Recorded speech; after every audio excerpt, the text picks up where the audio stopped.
So anyway, we laid back down. It was hard to sleep. You can't really sleep when you're that anxious. So I ended up sleeping until about 4:30. I got up, I took a shower. I let David sleep. But I got up, took a shower, got the yoga ball out and bounced on it for a little while. Did some squats and like what I could do here. 6:30 rolled around, I got the kids up, got them both ready. And David's mom showed up and sent them on their way to go to school. And David and I sat around. He got himself ready. About 8:30 we decided to leave. And we went, there's a road, you can either take the highway from our house to the hospital or you can take the longer way, which is down another main road, but it's like, it's not a highway, it's just a regular road that goes that way, but there's lots of stores and things down it, so we decided to go that way. And we stopped at Target and walked around. We stopped at PetSmart and walked around. We even went to Kmart, because there's a Kmart down there, and walked around there. Like, just walked everywhere, and I was having contractions, and they stopped me every once in a while, and then it was about, I have all my stuff written down, that's why I keep looking down, but about 10:45, I was finally like, whatever, let's just go. I'm tired of being on time clock, and let's just go get things over with. Which, if that ever happens again, I don't think I'm going in. As long as I don't have a fever, I think I'm just going to wait until something starts. Maybe. I don't know. So, oops, sorry. Okay, so this point it is 11 or 10:45-ish on Monday morning. No. Yes, Monday morning. 10:45 Monday morning, and we're finally heading into the hospital. We get in, we talk to the labor and delivery nurses. I'm still leaking, by the way. It's 12 hours later and I'm still leaking fluid. So we went up to the triage again and talked to the nurses there, and they said, well, we'll just get you a room because you've already been through all this. So they got all my orders, and then we went and got a room. There was nobody there really. So we got to choose whatever room we wanted, because they had rooms that had outside views, and they had rooms that were inside and didn't have any windows if you wanted it really dark. But it was really gloomy that day, so I figured I don't care, I'm gonna give me a window so I don't feel claustrophobic. So we got the room we did, and we got into the room and started getting hooked up around 11:20 a.m. on Monday, which was March 17th, St. Patrick's Day. And then we waited around 12 p.m. She checked me. She came in and she checked me, and I was 2 centimeters, 75% effaced, and a -2 station. So my body was doing something. It was just slowly doing something. So they had, at that point we started Pitocin.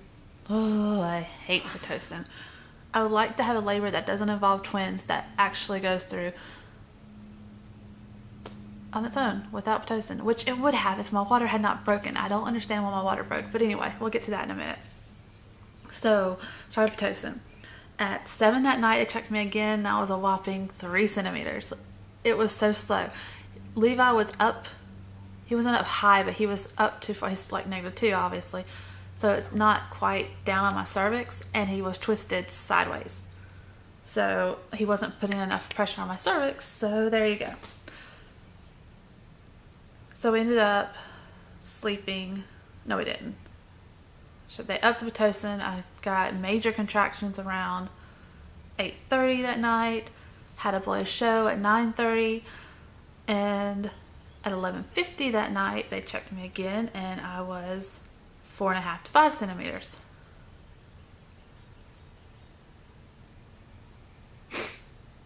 Mm, 4.5 to 5 centimeters, 80% effaced, and a -1 station. And that was at almost midnight. So we just kept on laboring. 5 a.m. I got checked again. I was completely 5. Then I got checked again at 6:20. No, at 2 a.m. I was 5 centimeters. At 6:20 a.m. I was 6 centimeters. So it was going very, very, very slowly. And at this point, I'm past the 24-hour mark, obviously. So it was rough. Pitocin is rough that far, but I still had no pain medication. I was still able to walk around. Like, we walked those halls I don't know how many times because my monitors, they were wireless, so I could walk wherever. So we walked like crazy. We did squats. I had whatever choice of yoga balls and peanuts and whatnot I wanted. I had a galore of those, so I got what I wanted. Bounced, squatted, did the rotisserie thing, trying to get him to turn and come down.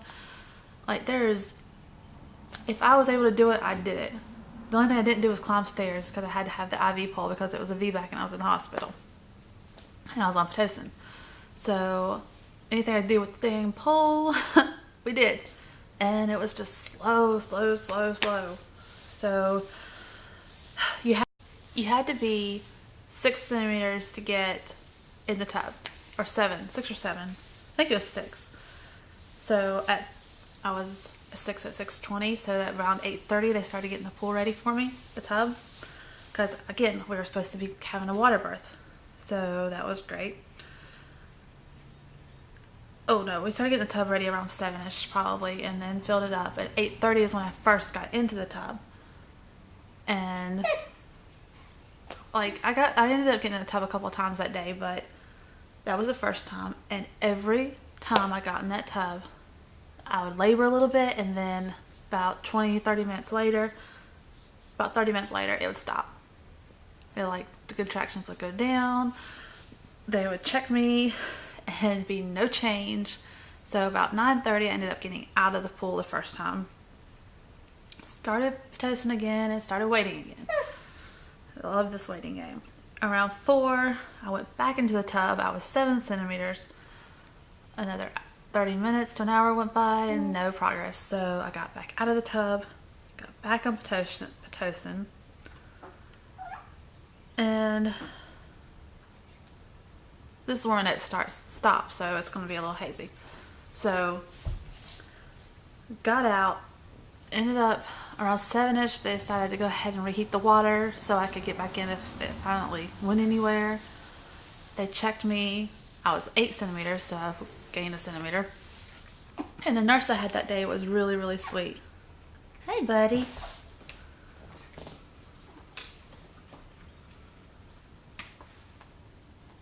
Oh, no, he's still sleeping.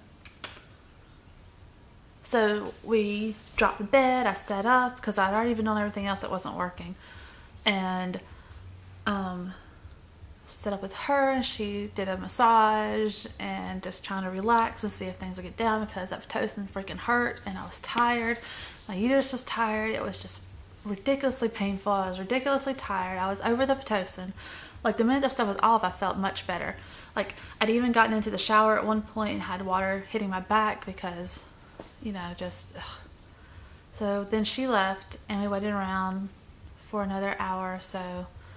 And around 9:15, I was just came over me. I was done. I was so done. I was like, just forget it. I'm not doing Pitocin anymore. They need to cut this crap off. I hate it. Get the freak away from me. I'm done. I'm just done. Leave me alone. I don't want to be messed with. I don't want to be anything. Just cut the crap off. I want out of my freaking arm. I was so irritated, and I was just hurting. Like, I would just, just every time a contraction came, I was like, just don't touch me. Because by this point, I had two of my best friends with me, and David was with me, obviously. So I had Amy and Kristen and David, my husband. And David, my uncle came. Well, not my uncle, my husband's uncle, which is my uncle by marriage, ended up coming. But at that point, I didn't want to see anybody. I didn't want anybody near me. I didn't feel like being dressed. So at this point, I got back into I had a skirt. I was wearing a sports bra. Because the skirt would be easy one way or the other to get to if something happened. But anyway, I was just over it. So I was walking around in just a sports bra and this skirt. And I was like, I don't want to see anybody. So you can go out there and talk to him. So he left, and then I started calling the nurse, like, okay, get in here, get this crap out of my arm. And I guess my midwife knew that kind of talk is, okay, she's in transition. This is finally about to happen. I did not see this at that point. I was just so frustrated. And she walked in with this smile on her face. She's like, "Are you okay?" I said, "No, I want this done. I am done. I don't want to do this anymore. Get rid of it. I don't want Pitocin. I'm just over it." She goes, "Well, let me check you again." I was like, "No, I don't want to be checked again. I want to be a freaking 8 again, and I don't want to do it anymore. I'm just done." She's like, "Well, just let me check you." I was like, "Oh, whatever." So I lay back in the bed, and she checks me. And she says, "Oh, you're 9.5 and you're fully effaced, and he's right there, and he's just still a little bit high. We'll cut off the Pitocin though, and I'll just let you," like, I don't know what was going through her head, but she knew what was going on. And I'm still just like, "I don't care, just get the Pitocin off, I don't care." She says, "Well, let's not go back in the pool yet. Let's wait, because we don't want it to stop, because you're really going now." I was like, I don't care. I do not care." And by this point, my friends had gotten David back in here, because they're like, I guess my midwife's name was Bethany.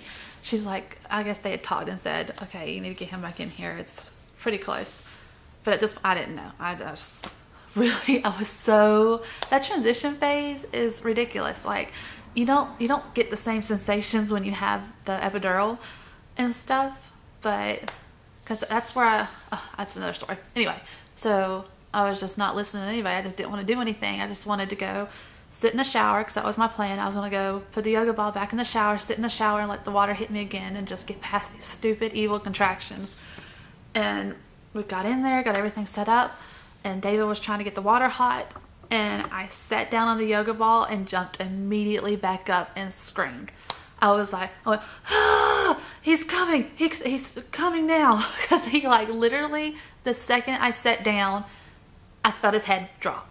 Like, he was there. Like, he literally turned and dropped, finally. Like, if he had turned earlier, this would not have happened. Like, this would not have been this long. He literally turned and dropped.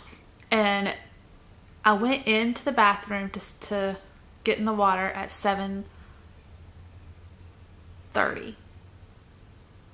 Oh, he was born, no, 7:25, because he was born at 7:32. So 7:25 is when they said I walked in there, and literally, like, I've always wondered why people scream while they're in labor. I still think it's kind of silly when people scream when they have an epidural, because if the epidural is working.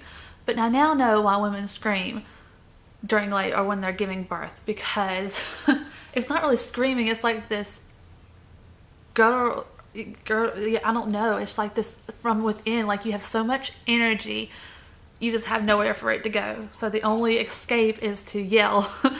So, and it's not really like screaming like in pain. It's just like, oh, I don't know where to put this energy at. So you just release it. And I never fully understood that until that moment, until that birth. So, I ended up, I'm going to show you, I'll put a picture here of the moment after he fell down. And it was during I was, like, just pain, but like this sensation of him coming out, and like that's the moment we all knew, like, that's it. Like, my midwife's already on the floor, because she asked me, I was like, "Okay, what do I do? Can I go to the pool?" And she's like, no, you need to do it here or in the bed." And I was like, "I'm doing it here." So I should have stood up and gave birth, but at that moment I just didn't think about it. So David was behind me. I was like, "Just put me down." And he laid me back, and we're in the shower floor. Like, he turned off the water finally, but we're in the shower floor, and I'm pushing and giving birth to my son. And it was absolutely insane, because it felt like an eternity to me. But from the moment I walked in to get in the shower to the moment he came out and was on my chest was 7 minutes. I want to cry. I didn't think I was going to do this. I've talked about my birth story a million times.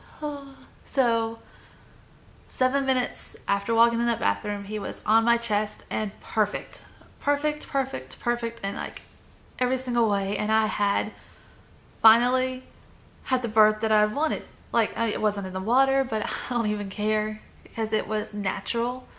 I felt every second of it. I walked in there, I walked out of there. He was looking at me just perfect. And it's just amazing, because at one point she was like, "Look, there he is. Do you want to feel him?" I'm like, "No, just get him out." Because it was a dry birth, which is obviously worse than regular, because I didn't know that before this, but it is, because he'd been dry for so long. And no medicine, so that ring of fire is seriously something. It was something else, but it was my husband. I was laying on David. He was looking at our son, like it was the most perfect moment. Like, ugh. It was perfect. Like my birth and my other kids were perfect too. Like even though Haley's was C-section, she was still there.